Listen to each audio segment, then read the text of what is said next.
I've been contemplating freedom today.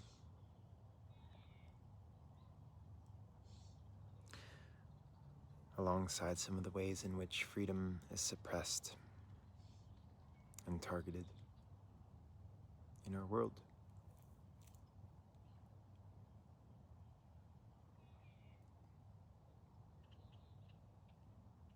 Which led me first into this entire rabbit hole as to how to break free.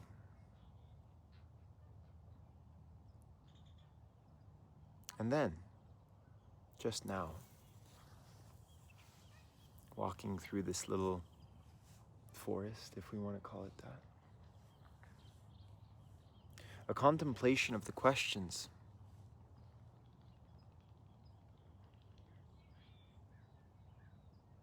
What are the freedoms that I have that cannot be suppressed except by my own self?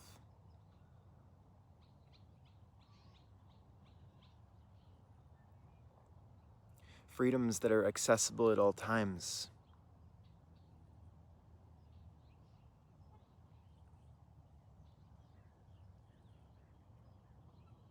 And some things that came up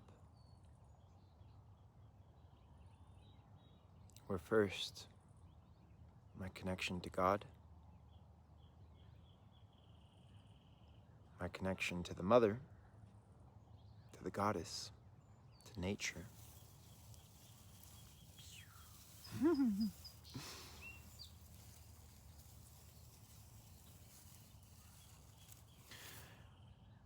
My connection to my breath. My connection to my feelings, my connection to my body.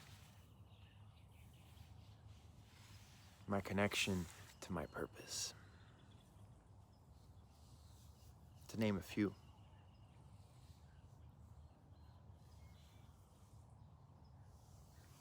If I was placed in a prison,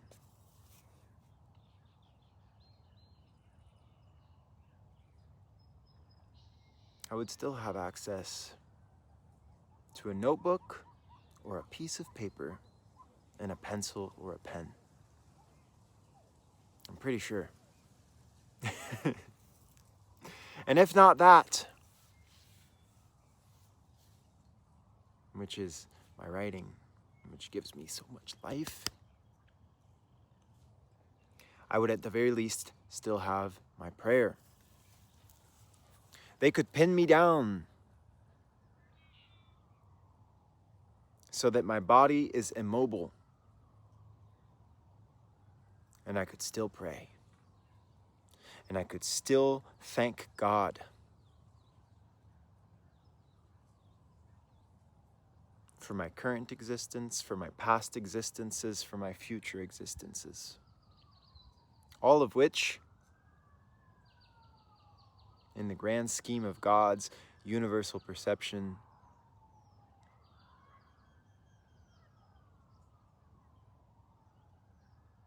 are but a speck.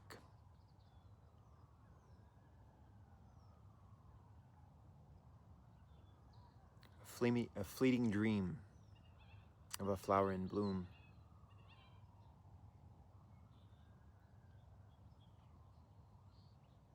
And these are the kinds of freedoms that do not require a breaking free.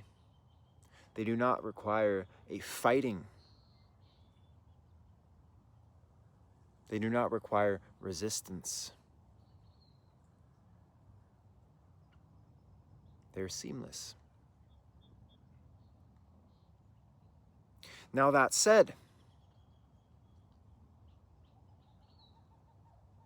I had to get to this trail to find this freedom, to remind myself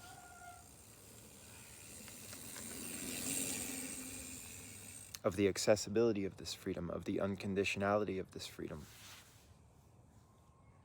Could I do it out there on the concrete? Yeah. Could I do it out there on the city? Yeah. But access to nature helps. And what that entails is another question that is enmeshed, interconnected with the question of transportation, which is then the question of money, which is then the question of freedom of movement and of travel. And the fact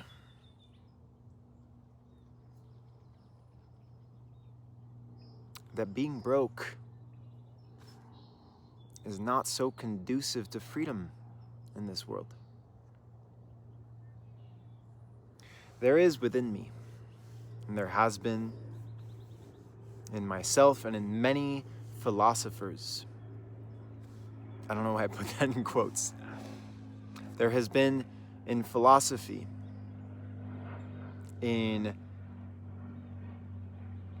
people who have been called sagacious, who have been called wise, monks, philosophers, writers, poets, artists.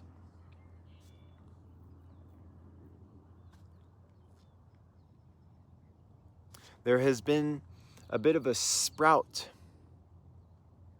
emerging from what I was talking about earlier. Some freedoms are unconditional and are just to be found within. Breath, connection to God, purpose, connection to nature. And many people throughout the past few thousand years have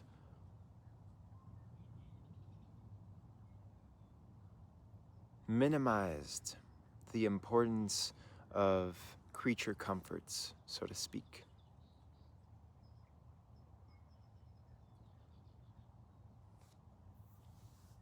Have said that only the bare necessities are what a person needs for freedom. A bit of shelter, a bit of bread, a bit of this, a bit of that, a bit of friendship, a bit of love, a bit of prayer and connection to God. And that's it. And much of my life, I have idolized particularly the Himalayan mountain hermits who would take this to the extreme of asceticism and go live in a cave and meditate for 20 hours a day. One of these mountain monks I saw in a documentary, spoken by a beautiful nun, was said to have eaten tree bark for his sustenance.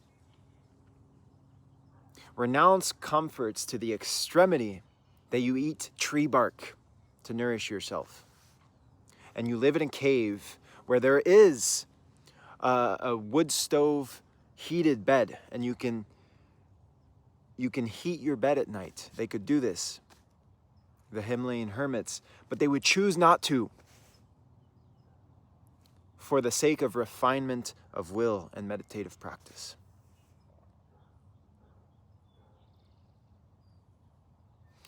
Choosing absolute severance from the system, choosing to renounce money and the comforts that money can give access to. I spent much of my life idolizing this freedom, and I lived past lives in this lifetime as a mountain hermit, and in other lifetimes, likely, as a mountain hermit. I don't necessarily directly remember them, but I'm pretty blessed sure that I've been a mountain hermit many times. And in fact, my south node in astrology is that, the mountain hermit. Going to the north node of Libra, which is like, okay, let's come back to the world. Let's come back to people.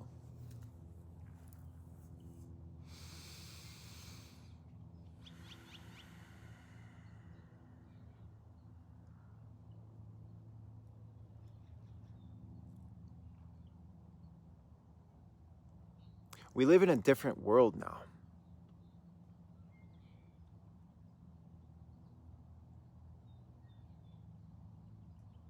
where freedom is actually being attacked.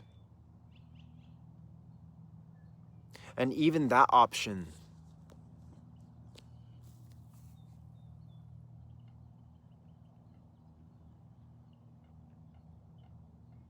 is no longer the highest form of freedom, is no longer the highest form of spiritual strength and ascendancy, if it ever was.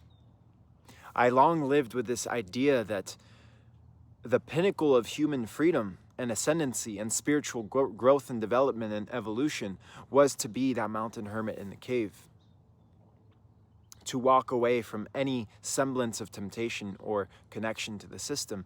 But I'm realizing, or I'm at least philosophizing and pondering, that freedom today in this world requires walking through the world and overcoming it.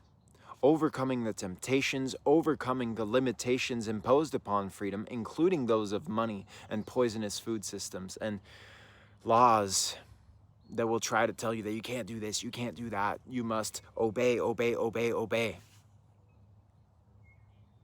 Whether it's part of my design or a greater humanistic call or humanitarian call, like,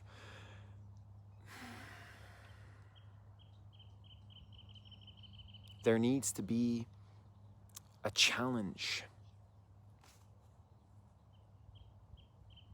to authoritarian structures, which modifies them systemically by proving that they are illusory, on one hand. Second off,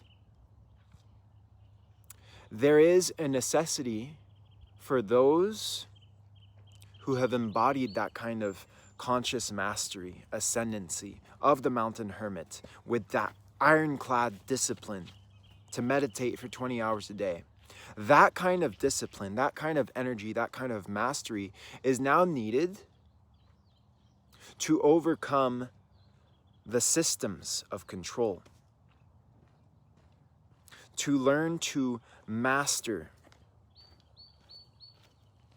dissolving them into the illusory nature which they are, and rewiring them from the quantum level, it seems. With regard to money, for example, which is one of those big questions,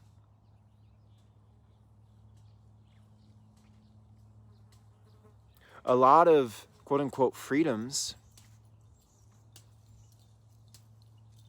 are limited if you don't have the money to make them happen. If you want to live on a farm, grow your own food, live with your family close to nature, you need either the money to buy that land, or you need to be around people who have those resources. Which then means that there needs to be a mastery of currency. Now, there are two currencies that I have in mind here. The first currency is the false currency system, just the money, dollars, whatever money is used in your country. And then there's another currency, which is the true currency, which supersedes the false currencies. And that is the currency of kinship and heart-centered connection, and of trade and exchange, and of the innate reciprocity of mutual presence, where God will guide someone who is synchronistically gifted with a particular attribute, their purpose. I am a writer.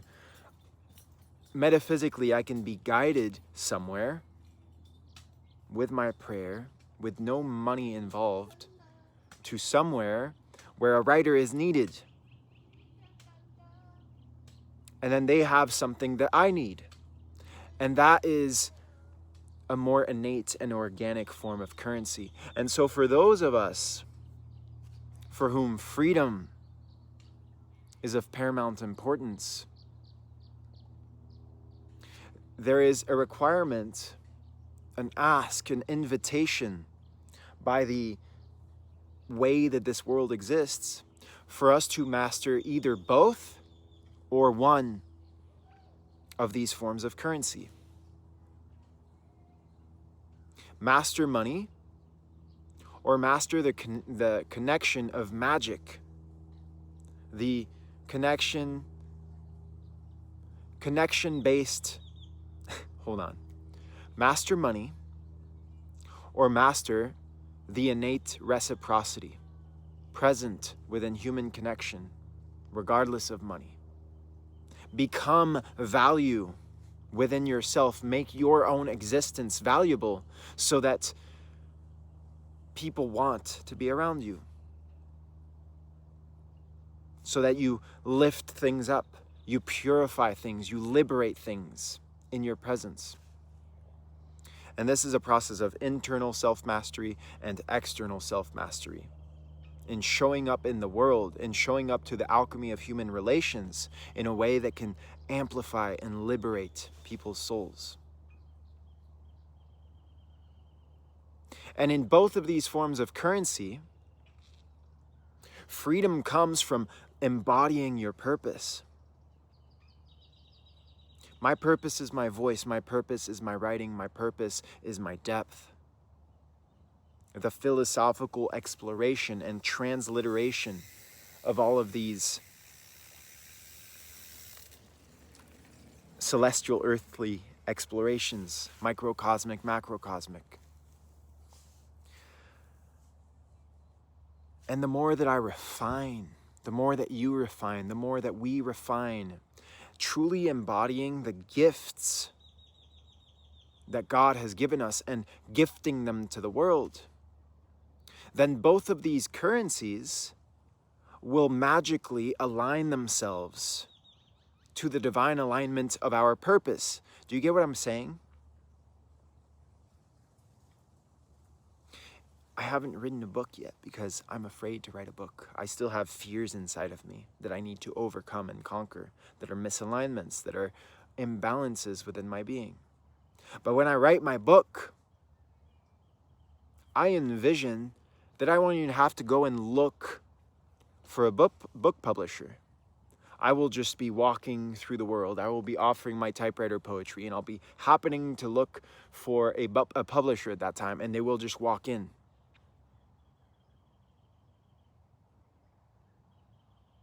And that is the currency of the earth. That is the true currency. That is the current sea of endless fluidity that is infinite, that is abundant, that is the vibratory hymn of perfection that vibrates inside of the life-giving and life force principles in all life. All of these blades of grass that are growing, they grow from that ethereal force that is within them. It is the pulse of the living, breathing heart.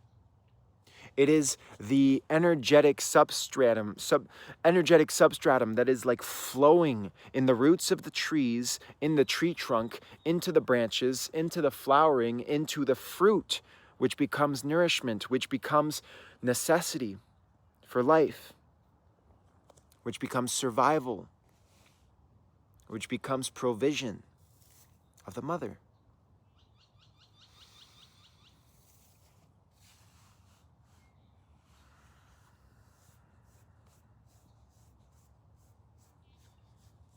And with regard to money, the more you root yourself in that first innate currency of the heart and of faith and of connection to God and of connection to Goddess, and of connection to your prayer and your devotion and your purpose, and you make time and you create time and you make space and you create space for your purpose, for your soulful self-expression, for your heart to bloom. The more you do this and you align the fullness of your life to revolve around the epicenter of this perfection which God has placed in you, this soulful essence of your being. I don't know why I'm going like this so much. I'm rebalancing. The more you make this the cornerstone of your existence, the more the illusory currency of money and whatever currency exchanges the systems of control will try to impose. I need to be careful with my words. You get what I'm saying? Like, you become magnetic for these things. And I've been experiencing this with my poetry, where I've never been in this place in my life where choosing to live in the purpose of my writing gifts attracts the money that I need to survive and to live and to pay for the things that I need to pay for. Now, I'm still not at the full breakthrough, because still within me there are imbalances and scarcity patterns. But I am in this upward spiral of, in spite of my fears, in spite of my blockages, I am still living from that purpose. And I'm offering my medicine, my medicinal gifts of writing in the form of poetry, and God is taking care of me through it.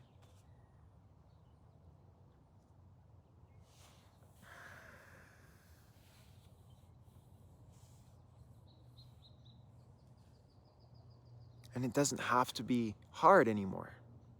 It's still hard in some ways. But when I'm in it, when I'm in the purpose, and when I'm in the flow state of doing the writing, like it's the most beautiful and magical and reality altering thing. And so I personally am in this process of having leapt. This past 7 months have been a leap into trusting, believing, having faith that I'm just going to offer my gifts, and I'm going to do the inner work, and God is going to take care of it all.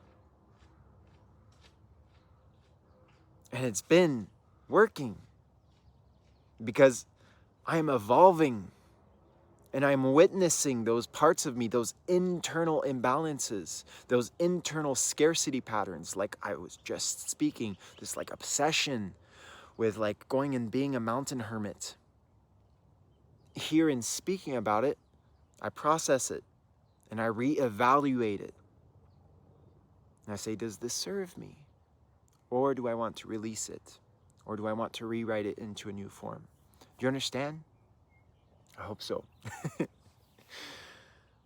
And it's a day-to-day process, and it's a moment-by-moment process, and every single day is an opportunity to weave.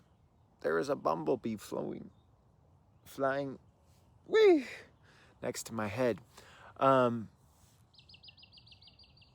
process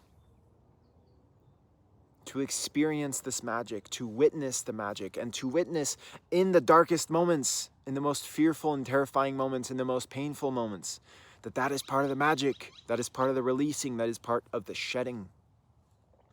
And then in the most luminous moments, the most amplified moments, that is part of the medicine, that is part of the healing, that is part of the becoming, that is the unfurling of your wings.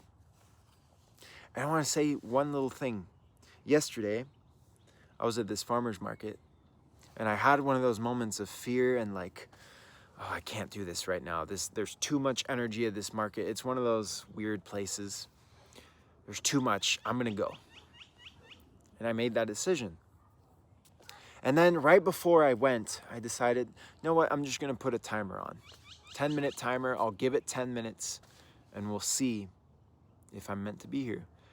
And it turned out to be like one of the most abundant nights, and one of the most like soul-fulfilling poetic explorations, where sometimes I'm offering my poetry and I don't fully get it into the flow, but here I was just flowing, and I was waving my wands of blessedness and of gifting and medicine and beauty and blooming and liberation.